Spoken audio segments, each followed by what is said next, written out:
Welcome to the Life Success and Legacy Podcast. We're glad you're here, and we hope you enjoy the episode.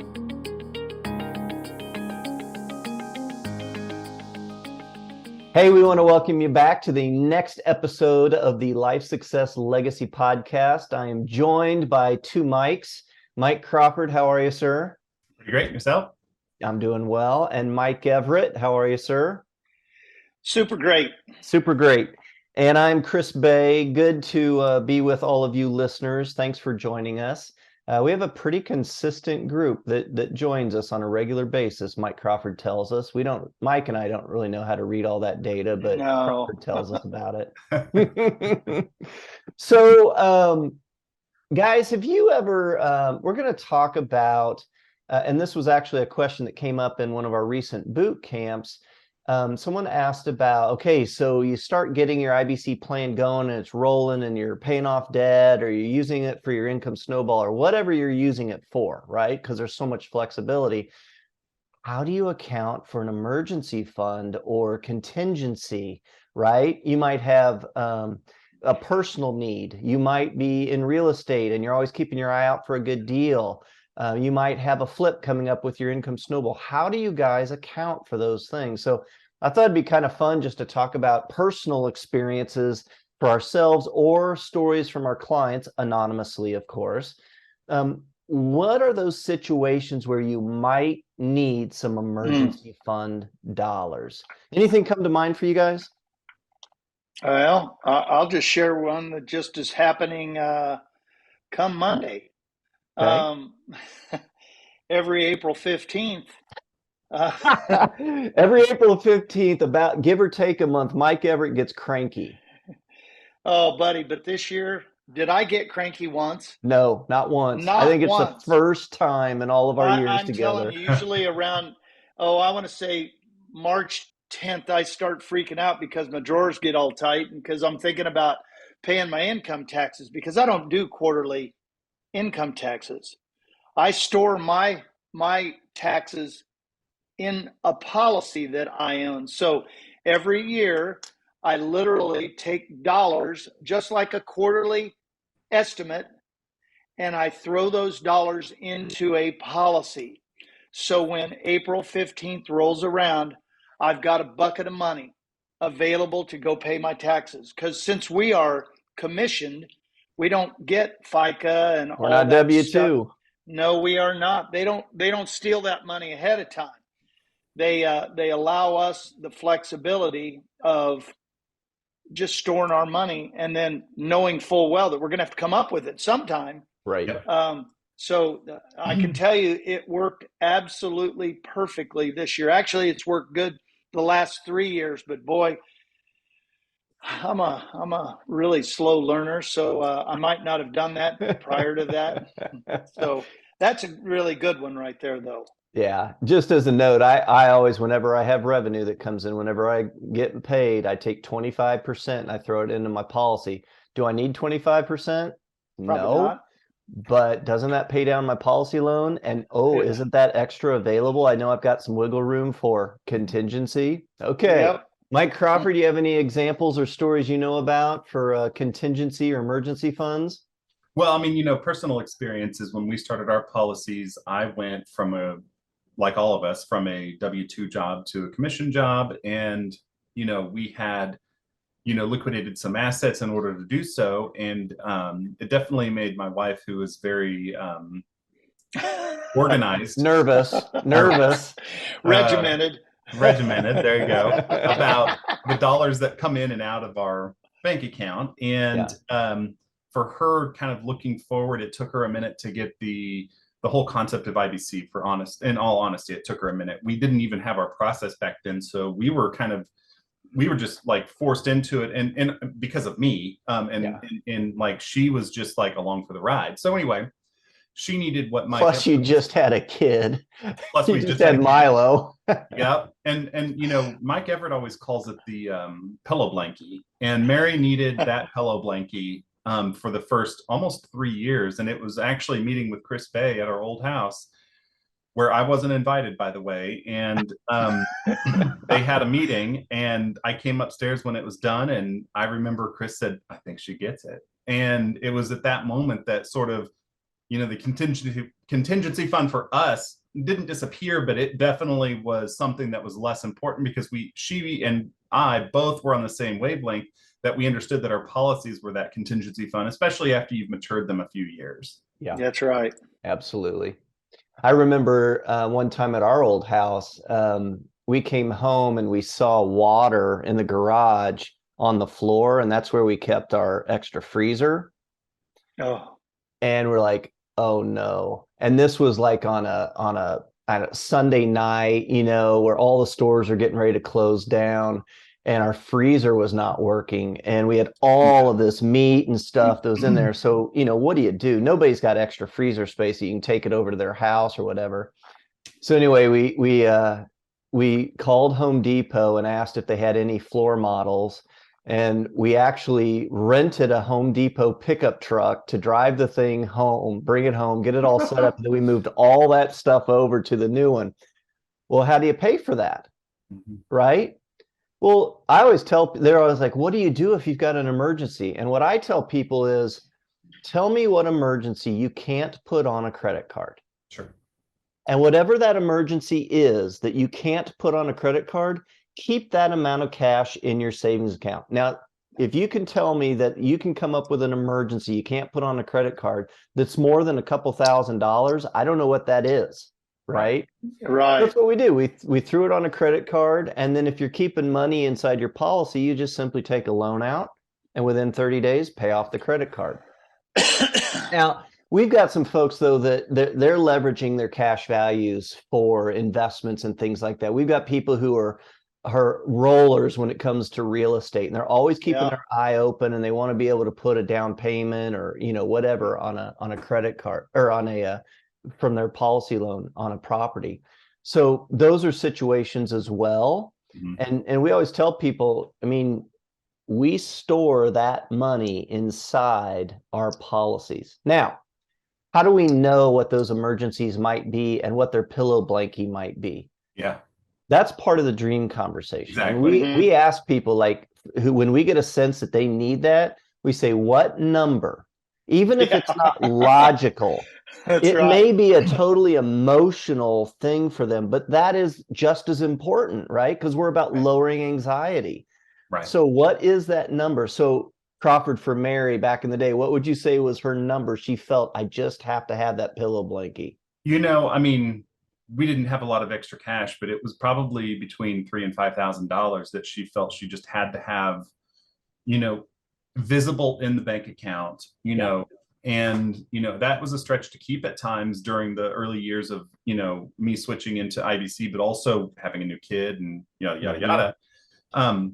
And so her anxiety around that was really high. And I do believe that had we had what we now call the dream conversation back in 2015 for her, it may have changed a lot of that mentally and emotionally for her, because that process is truly, I don't want to say calming for a client, but I do believe it is, it's like a therapy session to some degree. And I'm not saying we're therapists, but like it is definitely something that provides a bit of like cohesion in the unit. Like, people, they can come together during that conversation with one of our dream client associates or, coaches. And I really believe that would have helped Mary quite a bit at that time. Another thing that I, not to shift gears per se, but, another reason I think people ask that question a lot is because I believe the industry, i.e. people who deal with money, and we're not financial advisors. We are coaches that teach infinite banking. That being said, we have a stigma around us to some extent where people believe that, the only way they're going to get this thing going is to take every dollar we have and to throw it in this system, and now we're stuck with nothing. And I truly believe that as a team, we make a concerted effort to be not only conservative in our approach with our clients, but also ensuring that regardless of that dream conversation, regardless of what that dollar was that they thought they needed to have set aside, our first goal is never to look at what their assets might be once they've entered them into, Inspiring Hope and Freedom, our software, and zero it out. That's never our intention. Never. That's good. And I think that that's something that is very important to understand about LSL specifically is we are a team. I mean, even our software was built on the conservative side. Like it is, we round, and I'm not saying we round numbers to do bad math. I'm saying we round numbers to be conservative and to do, and to approach the strategy with a sense of, if this will work this conservatively, we know we have a winner. Yeah. Mike Everett, how often do we have people who get all ramped up? They're excited. They want to get aggressive. They're a shiny new object. You know, they're all excited. And they want to get this thing rolling as fast as possible. And you have to talk them off the ledge. I'd say 90% of the time. Conservatively. Here's Mike Everett. He gets everybody excited about this. Then he starts pulling it back. Well, you know, just like Crawford explained, what we're trying to do is there's a certain amount of excitement around IBC, and then yet there's this time frame where they're taking this information and somehow their heart and head have to connect. Mm-hmm. And if that does not connect, then all of a sudden people are running willy-nilly with just what's going on in their heart, and they haven't thought through. We have thought through this. Yeah. It's like we are, it's like we're Olympic athletes. We've already done all of the workouts and this and that. We've gone through all of these different stages and steps in IBC, and we know what the outcome is. It's like muscle memory.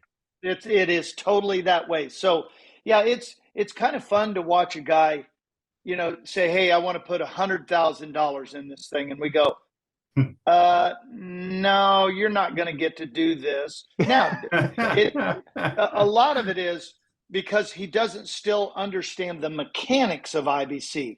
Yeah. What's a premium deposit? What's a policy loan? What's a policy loan repayment? So getting them to understand that is sometimes a job. Yeah. But yet once it's just like Mary, 3 years in, the light went on in her head, and all of a sudden it was just like, dude, let's roll. So it takes a little bit of time. You know, when you go out and throw seed in the yard, it doesn't just come up that afternoon. It takes a little time to water it, to nurture it, to get some sun on it. So that's IBC in a nutshell right there. Agreed. So for our listeners who maybe haven't started IBC, and they are those people who are like, okay, so we can still have an emergency fund, we can have a contingency fund. What I'd like to do is kind of talk about the menu of places where people keep that. For example, Crawford, you said Mary liked to have it in your checking account or in one of her rabbit holes that she has, right? She knew it was there, she could get access, she could move it, any of those things. Whatever. So that is one place where people might say, I really need to have X amount of money sitting in my savings account. Mm-hmm. Where are other places that people can keep that emergency fund or have access to cash in case of an emergency? Oh, man. I mean, you know, we start to hit on all these things that some people get a stock account. Some people put them in mutual funds and IRAs. You know, some people stuff them in their 401ks, knowing that they can take a loan against that 401k. So a shoebox under the bed. I know that sounds crazy, but I've actually met with clients up in central Nebraska. They literally kept money in a shoebox under the bed. And I thought, hey, I don't care where you put your money. That cracks me up because we started a policy for a teacher, single teacher, and she paid for her first $10,000 annual premium with cash she found around the house. That is awesome. Okay, so maybe a savings account, maybe credit cards can serve that purpose for a short period of time. Yeah. And obviously, I mean, we use credit cards all the time because we want the miles and points, right? That's right. Just another use of our dollars. And then we always recommend, I just had this conversation this week, actually, with some clients that are in their 80s, and they are getting ready to pay off a home equity line of credit. Yeah. And what I encourage them to do is, yes, you can pay it off, but don't close it. Yeah. That's right. When people pay off their homes and they've got a home equity line of credit or what have you, we oftentimes say, and especially our snowballers, they use lines of credit all the time, right? Yep. It's just another avenue to get access to cash that gives you flexibility. So that's another place that you can store money. Crawford, did you have another one you were thinking of? Oh, no, I think, ultimately it really does boil down to just, be wise with what you're doing with your money, regardless if it's in that shoebox or in your, savings account, or maybe you just stored it on the HELOC in terms of having access to that dollar. It still takes us getting out of our mental ruts to learn and make sure that we're using our money wisely in order to accomplish the goals that are set out. And I mean, you and all three of us on this screen right now have had clients at different times through their IBC journey that will call us because they ended up getting a windfall, or they had extra cash. They paid back their policy loans and they didn't know what to do with that money. And I'm not saying we're trying to train our clients to like call us with every financial question they have, but to some extent, I think when people have extra money that they're not used to, or when they have money they're saving aside for that emergency fund, sometimes people call us and they say, what is the best course of action for these dollars? And that's actually kind of a rewarding aspect of what we get to do. Is we're not telling them how to do it. We're giving them some suggestions and options, and maybe giving them a little insight into how we might handle that. But I think it's really cool because that means that in some ways they've gotten out of the ruts of the old ways of thinking, and just that money went in the door and went out the back door, and you didn't know what you bought with it. And that, I think about that every time Everett does that example where he talks about, we get a bonus, we get a pay raise, we get, favorite aunt or uncle died and left us money, and the money came in the door and it went out the back door, and we didn't know what we bought with it. And I think about that when clients call me and they ask, hey, what should we do with this dollar? And, I think that that's a really rewarding aspect to what we get to do to help clients understand their money. Yeah. For me personally, how I manage that, having my emergency fund or my contingency, is I have credit cards that I could use if I needed to. I keep very little money in my credit union account, very little. And I store extra money in my policies. To me, money in my policies is the safest and most effective place to store my money. And then I can leverage these other things until that loan, I can get that loan processed and pay off the credit card or what have you. So that's how I personally handle it. I don't know about you guys. Yeah, I think that's how we do it as well. It's, our goal is always to keep, now, especially that Mary had that click moment, several years back, where we try not to keep money in our account and in our savings account, at the credit. Right. And so ultimately, like, I think the idea is that we do have those credit cards available. And because we've used IBC, we've paid off our debts to some degree, and we have that volume and that capacity in those, credit cards to do that. So, yeah. Now, we're, of course, saying the use of the credit cards with the expectation that these are clients that are disciplined. And we do have some clients that they know themselves and they cannot have credit cards. Right. They know themselves, they right? Can't. Yeah. And so that's when you go back to the old Dave Ramsey, keep $1,000 in your checking or savings account as that emergency fund that you can't touch because you don't want to use a credit card. Whatever that number is, that's great. Know thyself, right? And if you cannot handle credit card and credit card debt, know thyself and just have another plan for that, right? Absolutely. So, good stuff. Any last comments on contingency funds or emergency fund examples? Nope, think we hit it. All right. Good stuff, guys. Thanks for joining me. And to our listeners, thanks for jumping in on this with us. And we'll look forward to our next podcast. Till then, check us out at lifesuccesslegacy.com.